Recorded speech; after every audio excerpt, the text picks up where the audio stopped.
I think for any business, just getting in and focusing on the business is really the most important thing. I think I did it myself, thinking the more money you raise is like the higher success that's, deemed to the exterior, to the outside. And now I think it's more just, again, focusing on what you control, kind of like what matters, which is the business.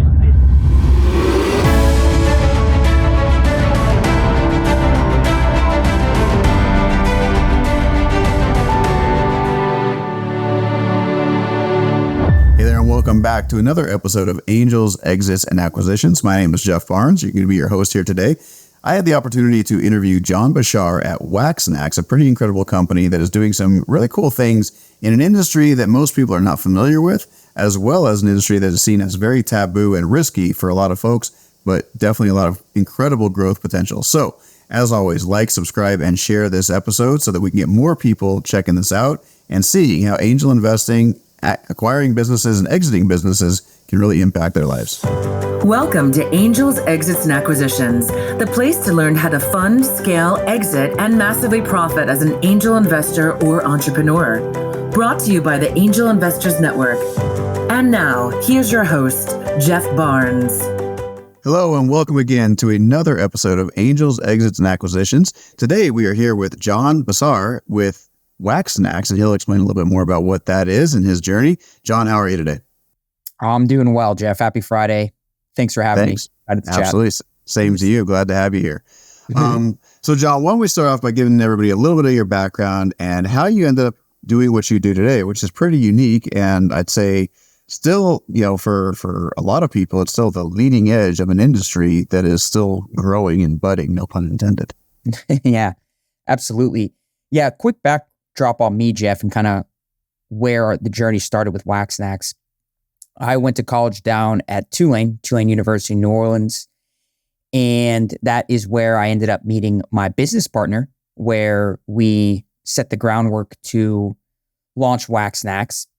I come from a finance background. That was the path I was leaning towards in college. I studied finance. I had a consulting internship my junior year summer, got a return offer to go work in New York City for this firm, and really took some time to look at that offer and just didn't feel like it was at that time the best use of my skill set. And so I returned my senior year to Tulane and really just have this itch to join some companies at the ground level and really help them build up, whether it's in the capital raise segment or, even bringing the product to market. That stuff really interested me. And so I was looking for opportunities like that.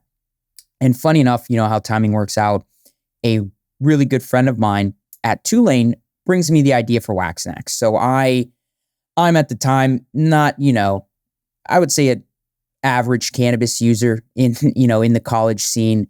And, my partner, who is a relatively large concentrate user. Again, I don't have too much familiarity with this.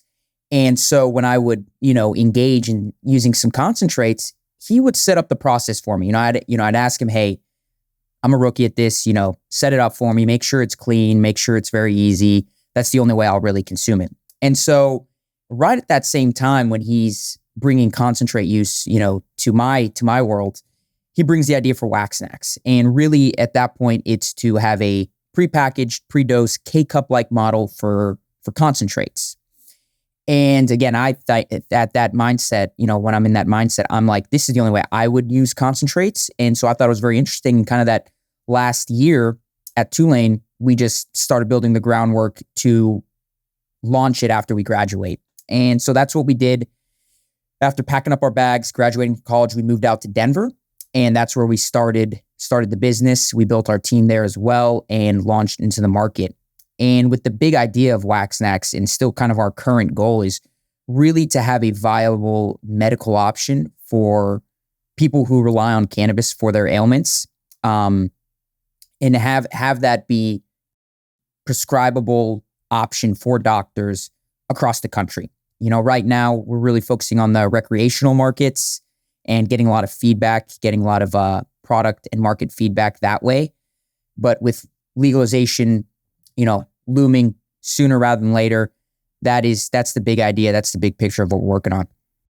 Awesome. And so when you guys are coming up with this idea and, hanging out in the college dorm or wherever and chatting about this, like, what made you guys think that this was even a viable option for what you were doing? Like, what were you seeing that was into that, hey, this is the direction that this industry is going, we should be jumping on this bandwagon? Yeah, great question. I think what we saw was, first off, a bit of lack of innovation in the industry, right? And in concentrate use in particular, it was very taboo. Like, the whole cannabis industry has this taboo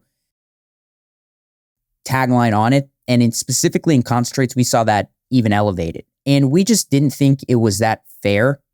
We saw some of the practices were a little bit old school. I don't want to say outdated, but scary. It was a process that wasn't very user friendly. It wasn't very inviting. And so that's where we saw the opportunity to kind of create a safe, very inviting opportunity to try concentrates and have a good opportunity that first time, have a good experience that first time that'll lead you to continue to understand the use of concentrates. It's the most efficient way to actually smoke cannabis. And so that's kind of the opportunity we saw. And we saw a bunch of devices that we've curated our packaging and our experience to.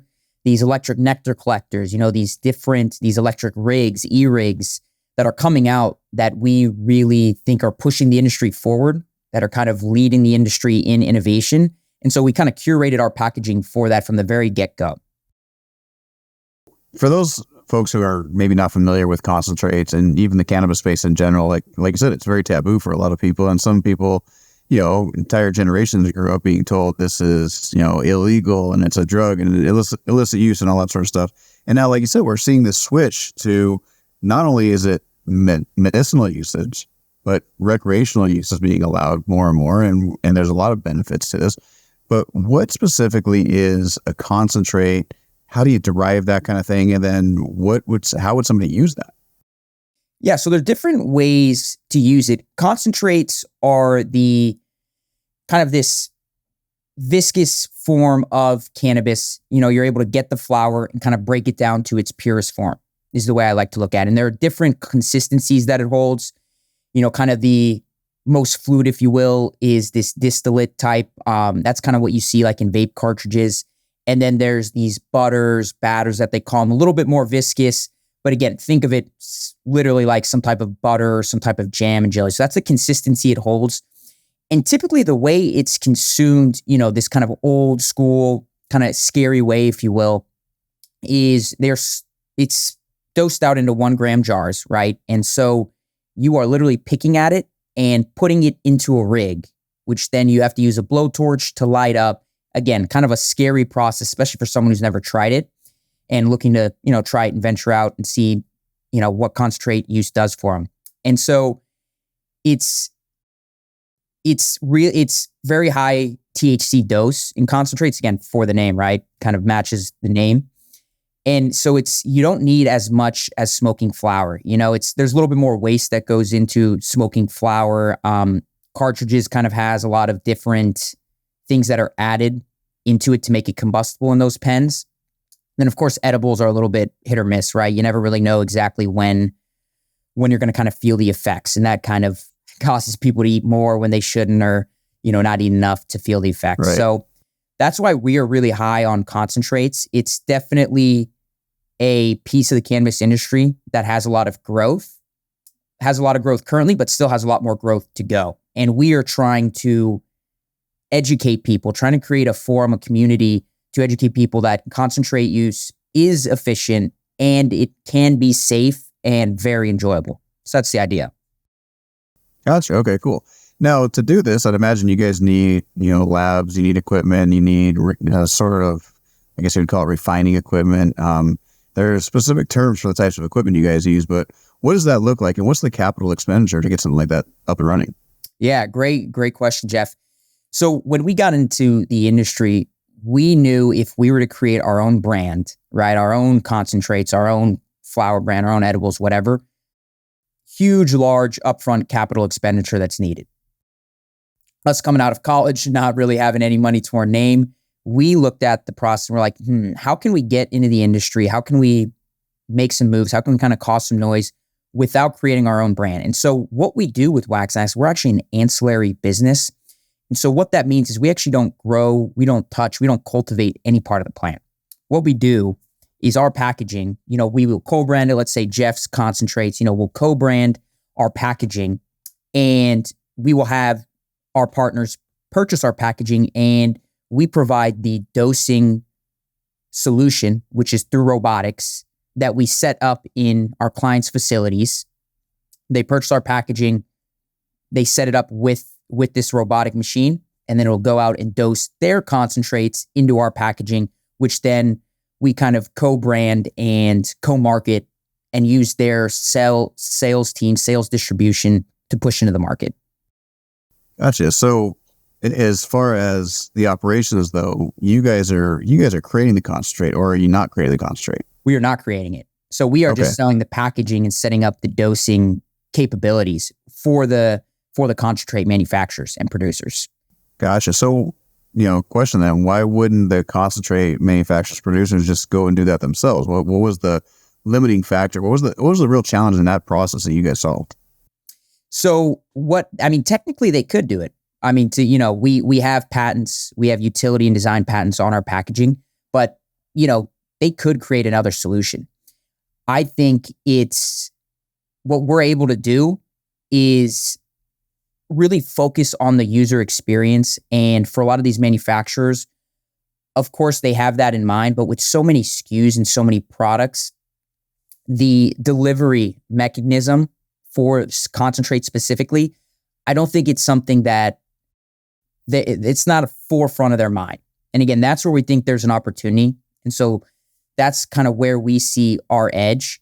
And again, ideally, kind of the idea is we could even partner up with some of these larger manufacturers and kind of be their,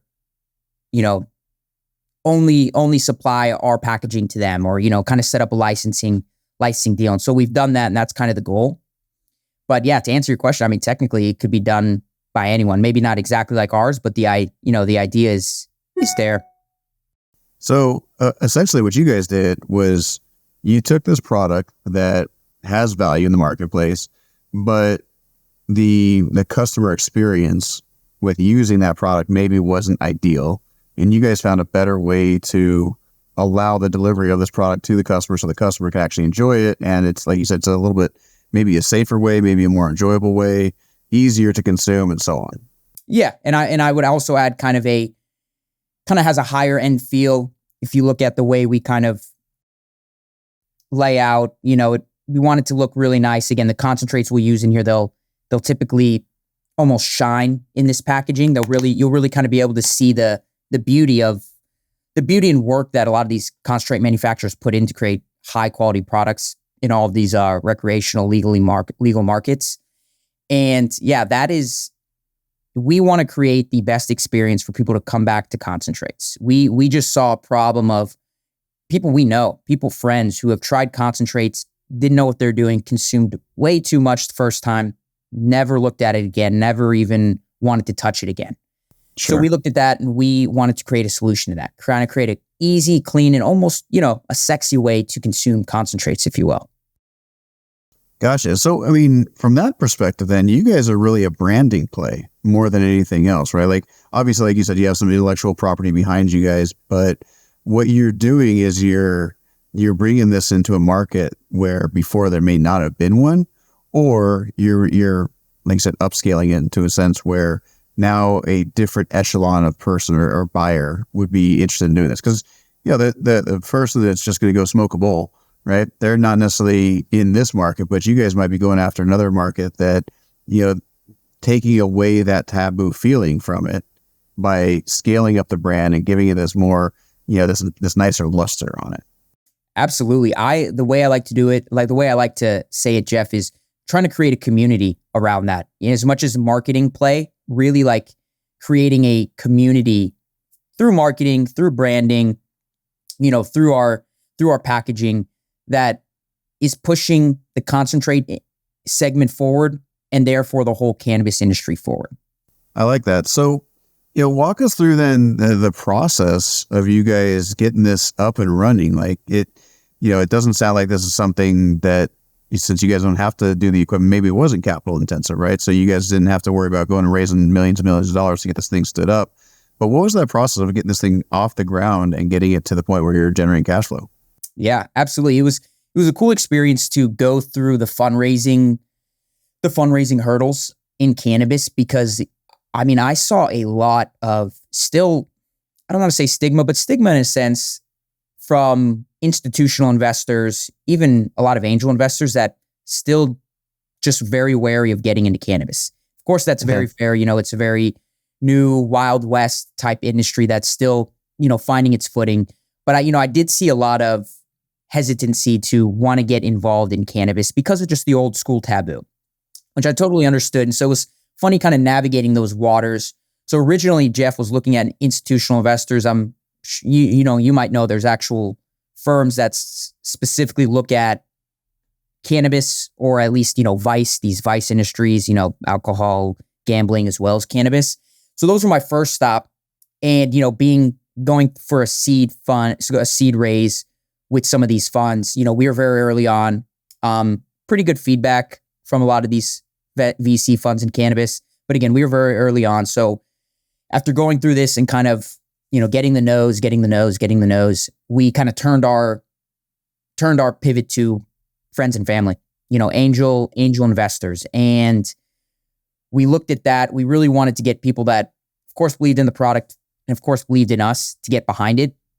And so that's really how we were able to get it off the ground. We raised just over $275K in a friend and family round back around in 2020, and have really been diligent of kind of making that money go as far as you can, bootstrapping and trying to, it's now getting to a point where looking at, hey, do we really want to go raise a huge investment? Do we really just kind of want to become profitable as soon as possible? So just kind of going through that whole process has been very interesting, especially in cannabis. But yeah, so we did a family and friends raise, and I would say we're happy with that kind of path we took. All right, so you guys went the friends and family round initially, and then brought some money in the door and thought, okay, well, there's a couple of paths we could take. One is we go out there, keep raising money. The other one is we run the company and try to make money and become profitable. Walk us through the thought process as to why you would choose one over the other, and how do you feel that process has played out for you guys so far? Yeah, so we raised just around $275K from our friends and family in that seed round. And, as we're getting operations rolling, expanding into new markets, to be honest, Jeff, we did want to go raise a lot of money. When I say a lot, we didn't even necessarily need that much with our kind of low overhead, maybe another $250K. I think ideally we wanted to get to $500K, maybe even $750. And again, as we're kind of hitting the pavement, it was a very tough raising environment. And so I think kind of the market dictated to us like, hey, I think we need to really just focus on what we can do, which is become as profitable as quickly as we can. And again, keep low overhead and really try and extend our runway as much as possible.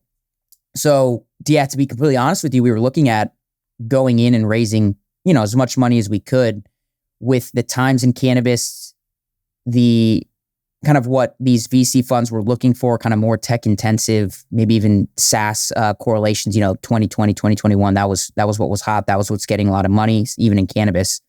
And so we were like, all right, well, we'll keep looking at that route, but really let's double down on our business, what we do, try and become as profitable as possible. And again, keep building this community, keep doing what we can through marketing and branding to push the industry forward.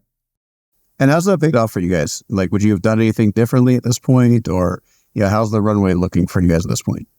The runway, we're in good shape. We've done a few small bridge rounds from, again, going back to our family and friends.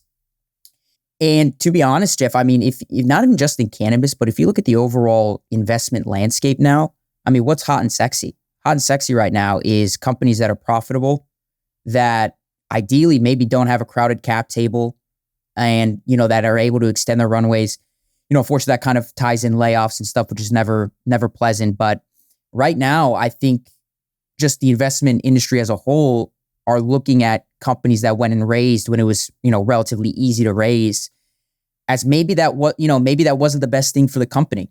And so again, hindsight, you never really know what the best option is. But honestly, I think for any business, just getting in and focusing on the business is really the most important thing. I think I did it myself, thinking the more money you raise is like the higher success that's, deemed to the exterior, to the outside.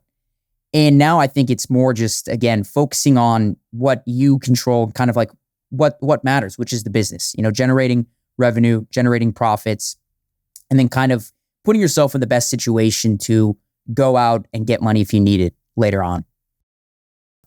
Yeah, it's kind of interesting because there's companies out there that have raised a massive amount of money. Like Fast is a company that raised $102 million Series B in 21, and then 22 shut their doors. And so you hear about these types of companies, and you see how this infusion of capital doesn't correlate necessarily to massive growth. And you're exactly right.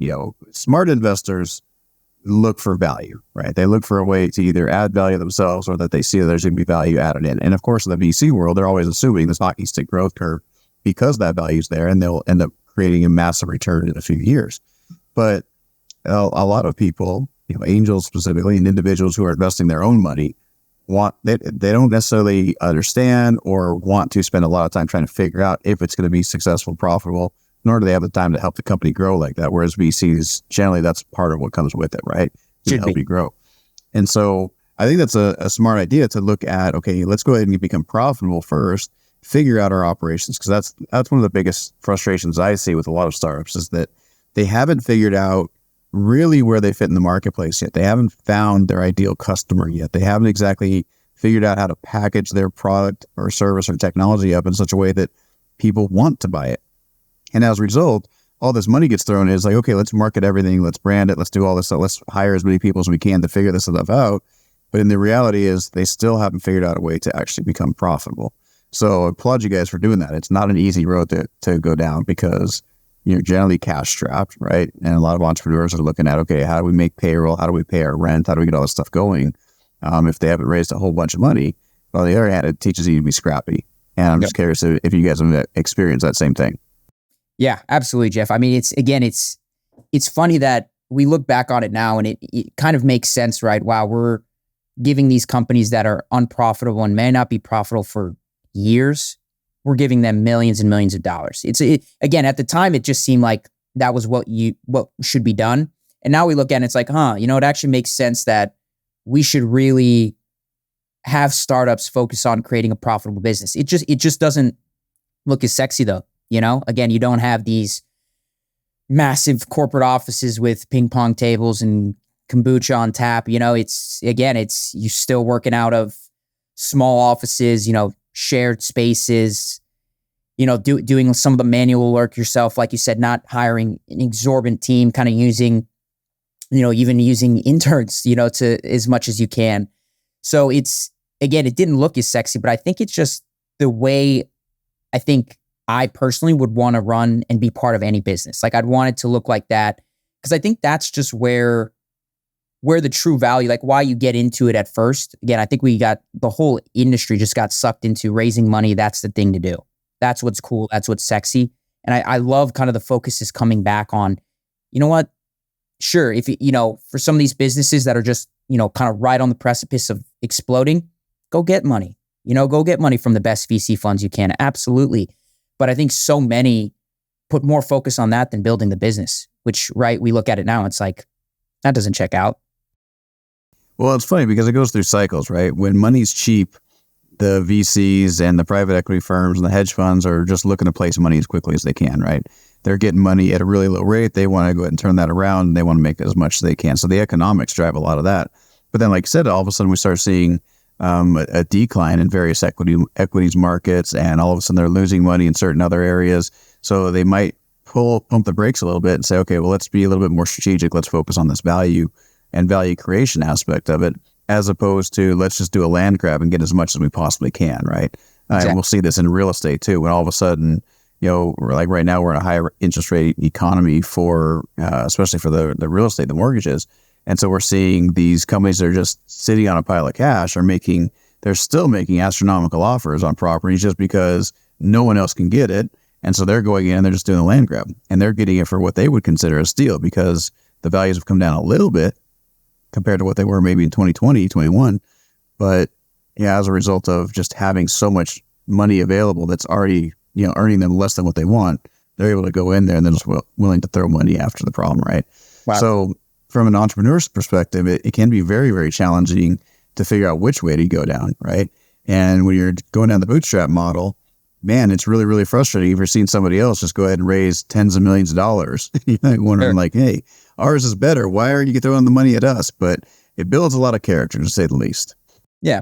And I think, again, we're just in an environment where austerity measures are kind of what's, what the move is, right? What's cool. Forget even just in business, but just, with exorbitant government spending and all that, people are just looking to have people that can manage finances, the best of the ability. Like, I think that's what business really is, kind of a huge piece of it. That's what kind of matters.